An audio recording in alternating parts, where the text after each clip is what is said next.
ikuti supaya setidaknya kalau kita pulang dan ditanya bagaimana hidupku engkau jalani, seperti apa engkau berinteraksi dengan Quran yang telah aku turunkan, maka kita pernah menjawab, ya Allah kami pernah bacakan itu.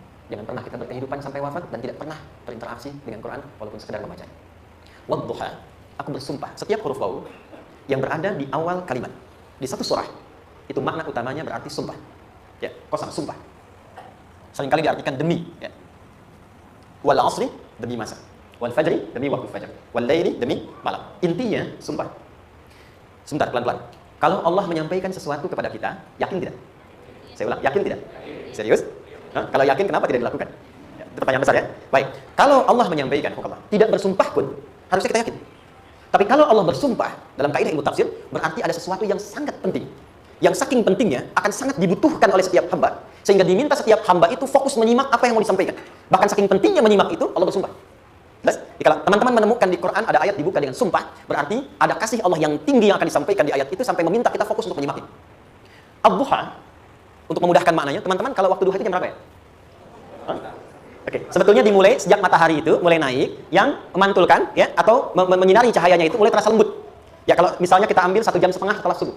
Sekarang subuh 4:30 lah, taruhlah 4:30 ya. 1,5 jam itu jam 6 kan? Nah, itu awal duha tuh. Awal duha. Sampai ke pertengahan kurang lebih 9:30, jam 10. Akhir duha jam 11 sampai menjelang ke zuhur. Awal duhanya disebut dengan syuruk namanya. Syuruk. Jadi syuruk itu awal duha. Kalau sudah jam 6 ada cahaya matahari ya? Enak nggak ke tubuh kita itu? Nyaman nggak? Jam 8 enak nggak kalau berjemur ya? Jam 9 enak ya?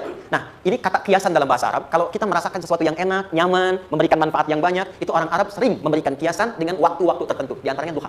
Jadi kalau kita menemukan kalimat duha, jangan langsung diartikan ke waktu duhanya. Boleh jadi yang diinginkan adalah makna di balik itu, yaitu semua kenikmatan dan kenyamanan yang didapatkan. Cara mengartikan ini, wadduha, aku bersumpah, kata Allah, ya Muhammad, demi semua kenikmatan yang kau rasakan dalam hidup, seperti engkau merasakan kenikmatan cahaya duha itu. Jelas? Wal laili idza saja, dan aku bersumpah, al-lail, lail itu apa? Malam. Baik, lail turunannya, layali jamaknya, lela, lili, lala, itu malam. Jadi kalau ada ibu lili, ibu malam-malam ya.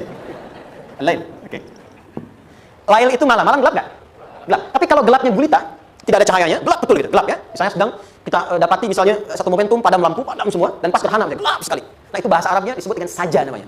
Ya, saja. Wal laili idza saja. Dan malam apabila telah gulita, zaman Nabi kan nggak ada lampu, ya, belum ada PLN, ya, dan seterusnya. Jadi gelapnya betul-betul gelap. Saya mau tanya sebentar. Biasanya kalau situasi gelap itu mudah nggak menemukan benda tertentu? Melangkah mudah atau sulit? Tidak mudah untuk dilakukan kan? Dalam bahasa Arab, kalau kita ingin mengungkapkan satu kegambangan yang luar biasa, sampai kita merasakan gelap dan sulit melangkah, bukan hanya karena nggak ada cahaya, mungkin karena ada pekerjaan tertentu yang menyulitkan, masalah tertentu yang menyulitkan, sehingga merasa seakan-akan kita tuh gelap. Makan nggak enak, melangkah susah. Pernah nggak merasakan situasi yang saking beratnya satu beban itu seakan-akan makan nggak mau, melangkahnya berat, ada vertigo, kadang-kadang pusing. Pernah merasakan itu? Itu bahasa Arabnya, wal laili idza saja. Perhatikan kalimatnya, ya Muhammad sallallahu alaihi